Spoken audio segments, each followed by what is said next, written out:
अध्यक्ष महोदय, आपका बहुत बहुत धन्यवाद कि आपने मुझे इतने महत्वपूर्ण विषय के ऊपर अपना विचार रखने का मौका दिया। अध्यक्ष महोदय, जो साथियों ने बात रखी, जून साहब ने संविधान और कानून को भी रखा सदन के आगे, लेकिन जो बात इसमें निकल के आ रही है कि पर्पस क्या है। भाई, जब एक्बुट काडर के आईपीएस ऑफिसर्स उपलब्ध हैं, इनफैक्ट 3 नाम, चूंकि ये माननीय सुप्रीम कोर्ट ने अपने जजमेंट के जरिए वो जो बात कही थी, उसका मैं एक पैराग्राफ पढ़ना चाहूंगा। जो प्रकाश सिंह वाला केस है, उसमें बस small paragraph that says Director General of Police, the state shall be selected by the state government from amongst the 3 senior most officers of the department. और ऐसे 2 नाम थे जो मेरे संज्ञान में है, जो कंसिडरेशन में था। संजय बेनीवाल जी का नाम था, सतेंद्र गर्ग जी का नाम था। तो ये जो एक्बुट काडर्स के आईपीएस ऑफिसर्स दिल्ली पुलिस के अंदर हैं, उनके ऊपर आज क्या बीत रही होगी कि आपको एक गुजरात काडर का व्यक्ति जिसके खिलाफ 6 केसेस थे, उनके ऊपर मिस अप्रोप्रिएशन का केस था, करप्शन का केस था। पूरे देश ने देखा किस प्रकार से सीबीआई के अंदर आलोक वर्मा जी और उनके बीच में जो मुसीबतें क्रिएट हुई, उसके बाद आलोक वर्मा जी के साथ क्या किया इन लोगों ने। दोनों को बुला तो लिया, फिर प्लम पोस्ट दिया बीएसएफ के अंदर। और अब माननीय सुप्रीम कोर्ट, चूंकि आर्टिकल 142 इस देश के अंदर संविधान का जो एक अनुच्छेद है, वो साफ साफ सुप्रीम कोर्ट के जजमेंट्स को दर्जा देता है लॉ का। कहता है enforcement of decrees and orders of Supreme Court, and unless as to discovery etc., the Supreme Court in the exercise of its jurisdiction may pass such decree or make such order as is necessary for doing complete justice in any cause or matter pending before it, and any decrees so passed or orders so made shall be enforceable. It is saying shall be, it's not maybe.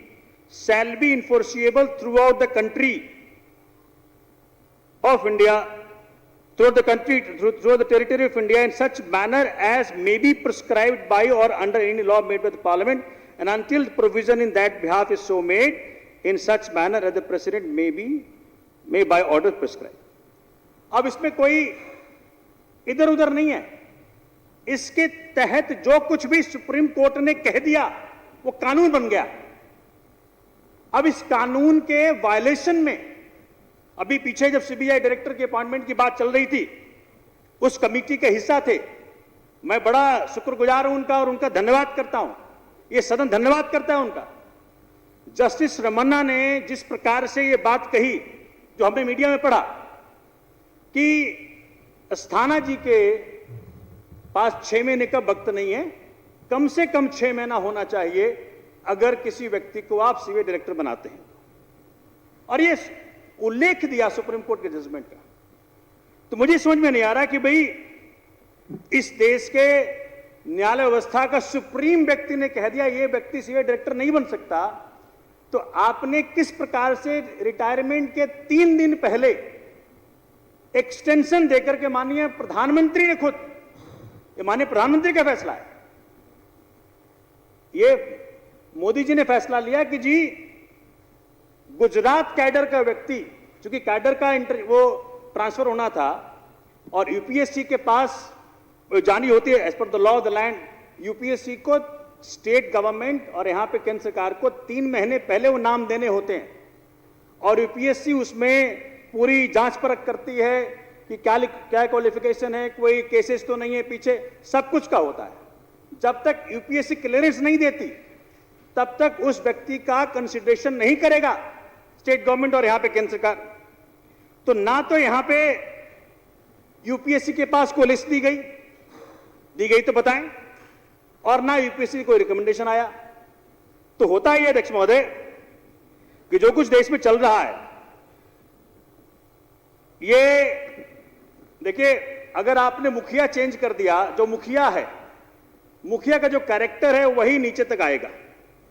अगर इस देश के मुखिया माननीय मोदी जी गृह मंत्री माननीय अमित शाह जी, इनका पीछे पास्ट देखें, इनका एंटीसीडेंट क्या रहा है, इनका पास्ट क्या रहा है। कहते हैं कि वो अमित शाह जी खुद ही वो तड़ीपार थे, तो तड़ीपार व्यक्ति किसका नाम रिकमेंड करेगा?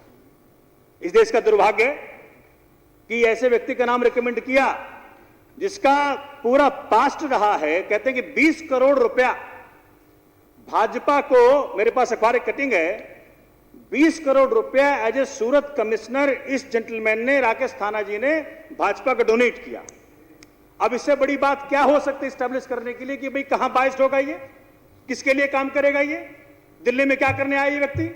अध्यक्ष महोदय, जो लास्ट जैन साहब ने गोवा में वो काम किया है उससे बहुत दुखी है। भाजपा के मंत्री ने गोवा में एक्सेप्ट कर लिया कि भाई आम आदमी पार्टी का जो पावर मॉडल है वो हम इंप्लीमेंट नहीं कर सकते। जो आम आदमी पार्टी की एक्सपेंशन जो हो रही है, हर तरफ एक्सेप्टेंस हो रहा है हर तरफ, जैन साहब ने मुस्कुरा करके सारी बात कह दी गोवा में। अब गोवा के जरिए पूरे हिंदुस्तान में ये बात पहुंच रही है कि भाई अगर पावर आपको सस्ता और मुफ्त का लेना है, अगर जनता का टैक्स का पैसा सही मायने में लगना है, तो आम आदमी पार्टी के पास मॉडल है। अब हो ये रहा है कि इस व्यक्ति को इसीलिए लाया गया अध्यक्ष महोदय कि ये व्यक्ति दिल्ली के अंदर आम आदमी पार्टी के विधायकों को, पार्षदों को, नेताओं को, मंत्रियों को, मुख्यमंत्री को बहुत तंग करे। लेकिन बता दूं, मेरे ऊपर कई केस हुए। अभी एम्स वाले केस में इन्होंने जेल ही भेज दिया मुझे, पर शुक्र है इस देश के अंदर न्याय व्यवस्था है। तो ये भाजपा जान ले, ये आम आदमी पार्टी का जो डीएनए जो है ना, वो केजरीवाल से आता है। आपका मुखिया मोदी, आपका मुखिया अमित शाह, हमारा मुखिया केजरीवाल। तो केजरीवाल जी का जो मॉडल हम पर आता है, तो जैसे हमारे नेता वैसे हम सारे हैं। आप कुछ भी कर लो, हिंदुस्तान की राजनीति के अंदर जो आगमन केजरीवाल जी का हुआ है, वही इस देश का उपकार और उद्धार कर सकता है अध्यक्ष महोदय। और यही दर्द है इनको। चूंकि उत्तराखंड के अंदर देखिए जो एक्सेप्टेंस आई है, हमारे साथी दिनेश मोहनिया वहां है, वो गजब का वहां हो रहा है। माननीय अरविंद जी गए, वो जो कर्नल साहब हमारे हैं मुख्यमंत्री के दावेदार, वो जो हैं ऐसी वहां यूथ में लहर पैदा कर दी है। पंजाब चले जाइए, पंजाब में तो सिद्धू साहब खुद ही जो करना कांग्रेस से कर रहे हैं। तो मैं 2 मिनट लूंगा बस। चाहे पंजाब हो, उत्तराखंड हो, गुजरात, सूरत के अंदर, गुजरात में घुसकर के आम आदमी पार्टी ने जो अरविंद जी के नेतृत्व में इतना बड़ा बदलाव कर दिया, उसका बदला है ये। और दाढ़ी भैया ऐसा है कि वो जब बढ़ गई थी तो वो मोदी जी से लुक लाइक हो रहा था, तो खतरा हो गया मुझे खतरा हो कि मोदी जी बड़े अनपॉपुलर हो गए हैं देश में। उनके पास जेड प्लस सिक्योरिटी है, हमारे पास नहीं है, तो बोले थोड़ा सा हम उसको कटवा लें।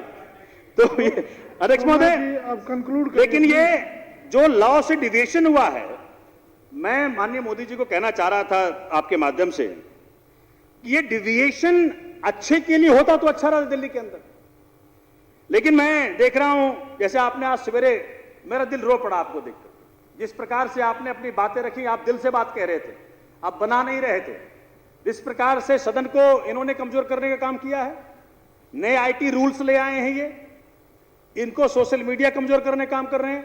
हिंदुस्तान के हर तरफ मतलब संविधान का जो इन्होंने जो इनका अपॉइंटमेंट करके एक तरह से मजाक उड़ाया है, बाबा साहब अंबेडकर का अपमान किया है इन्होंने, कोर्ट का अपमान किया है इन्होंने, जनता का अपमान किया है इन्होंने, दिल्ली की चुनी हुई सरकार का अपमान किया है इन्होंने। क्या कारण है? ऐसे कौन से स्पेशल रीजंस हैं? मैं जानना चाहता हूं।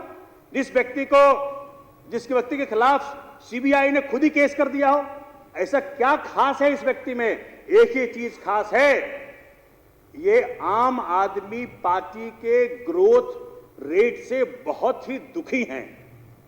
इस प्रकार से दुखी हैं क्योंकि हर तरफ, हर राज्य में अरविंद जी चले गए, 300 यूनिट मुफ्त, 300 यूनिट मुफ्त, 300 यूनिट मुफ्त। वहां की सरकारों को समझ में नहीं रहे कि क्या करें इस बात का। सिलाई चली गई कहते कहते कि भाई केजरीवाल जी कैसे दे रहे हैं ये पावर मुफ्त में। तो मैं कह रहा हूं, ये सिर्फ एक ही काम के लिए लाया गया इनको कि केजरीवाल जी के अंतर्गत जो सरकार चल रही है उसको कैसे कमजोर कर रहे हैं। एक मैं अटल जी का स्टेटमेंट देख रहा था, आप कंक्लूड करिए। बस कंक्लूड कर रहा हूं। बड़े प्यार समय की की, सीमा- समय जैसा की हमारे सीमा। साथियों ने भी कहा, ये आपने आज भी कहा, अपने अपने अपने चेयर से कहा कि सरकारें आएंगी जाएंगी, पार्टियां बनेंगी मिटेंगी, लेकिन ये देश रहेगा अध्यक्ष महोदय, ये देश रहेगा और लोकतंत्र रहेगा। तो लोकतंत्र और देश को बचाने के लिए जो आम आदमी पार्टी कमिटमेंट है, राकेश अस्थाना जी के अपॉइंटमेंट से ये बढ़ेगा, ये घटेगा नहीं। भाजपा इस बात को जान ले अध्यक्ष महोदय। मैं जो संजीव भाई ने रेजोल्यूशन मूव किया है उसके समर्थन में खड़ा हुआ हूं और ये कहना चाहता हूं एक दो लाइन के माध्यम से। एक शेख चिल्ली नाम का हमारे यहां जोक्स में चलता है, तो एक व्यक्ति ने कहा कि भाई बीवी मर गई, शेख चिल्ली तुम्हारी बीवी मर गई, और रोने लगा। बोला भाई तुम क्यों रो रहे हो, तुम तो जिंदा हो। बोला मेरे जिंदा रहने से क्या होता है, जब मेरी मां भी विधवा हुई तो तब भी मैं जिंदा था, जब मेरी फुआ विधवा हुई तब भी मैं जिंदा था। अगर मेरी बीवी मर गई, विधवा हो गई, तो मेरे जिंदा रहने से कुछ नहीं होता। इस प्रकार का हरकत भाजपा कर रही है, इनको कोई फर्क नहीं पड़ता, ऊल जलूल बातें हो रहा है देश में। कुछ भी कह दें पुलिस का डर, कुछ भी कह दें आपके राइट्स को हनन कर लेंगे ये, तो ये लोकतंत्र को कमजोर करने का जो काम किया है धन्यवाद भाजपा ने, धन्यवाद। उसके लिए सोमनाथ उसके जी। खिलाफ मैं खड़ा हूं। और संजीव भाई का जो प्रपोजल है, जो उन्होंने जो मूव किया है आज आपके आगे, सदन के आगे, उसका साथ खड़ा हूं। आपका बहुत बहुत धन्यवाद। बहुत बहुत धन्यवाद।